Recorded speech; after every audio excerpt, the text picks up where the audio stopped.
Hi everyone and welcome to this week's newsletter. Sunday, May the 16th is ES Appreciation Day. It's a timely day for us at Teesdale as we celebrate Mr Spots' final day at Teesdale on Friday. We have a dedicated team of education support staff who in roles of inclusion, administration, IT, before and after school care and kitchen garden do a fantastic job. Without them, our school would not be the place it is and be able to provide the range of supports and learning that we currently do. So on behalf of everyone in our community, I want to thank all of our ES team for the hard work and dedication they have for our students and school. If you see one of our many ES staff around the school this week, make sure you take the time to say thanks as well.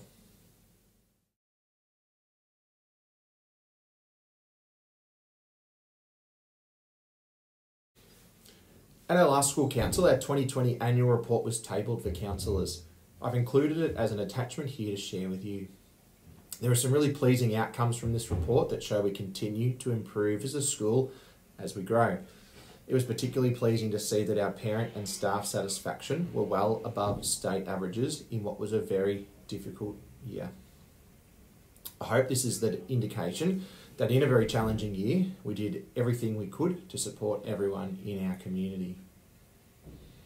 It was also pleasing to see a big improvement in areas of the Student Attitude School Survey, particularly the managing of bullying.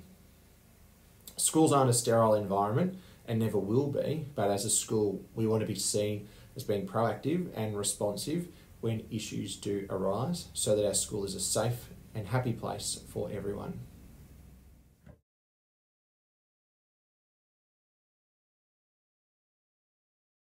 Students in Years 3 and 5 are completing NAPLAN assessments this week.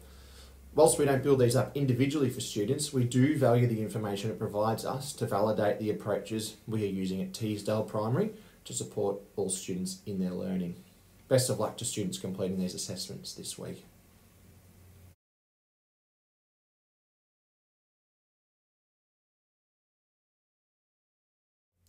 A reminder tomorrow that Bella and Caroline from Community OSH will be in from 4 p.m. to 6 p.m. for drop-ins for anyone who wants to discuss our new OSH program or needs help enrolling in OSH from May the 24th. This date is fast approaching, so please make sure you've completed enrolment prior to this date. Community OSH are also able to provide all-day care for our upcoming curriculum day on Tuesday, June the 15th.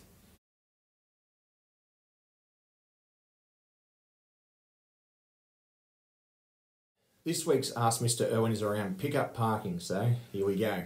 Firstly, there are some areas of parking around the school that are strictly not allowed, so they're in breach of road rules. These are the no standing area on Sutherland Street, which stretches all the way along the school on the residential side of the road.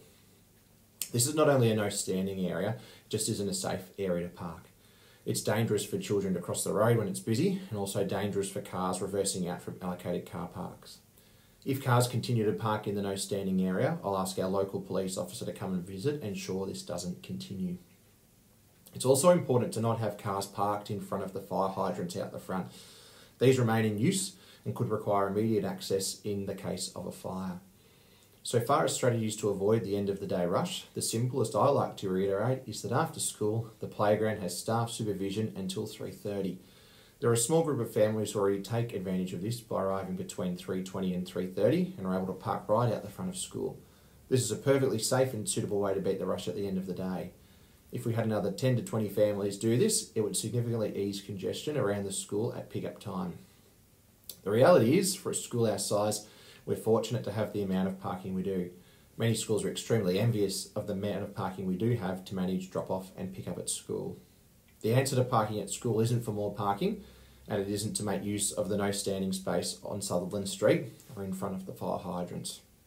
It's to be patient, come a little later, make an arrangement for your child to walk some of the way home if possible, and remember that no rush to get somewhere after school or get a good park should compromise on road safety rules or student safety. Bye for now.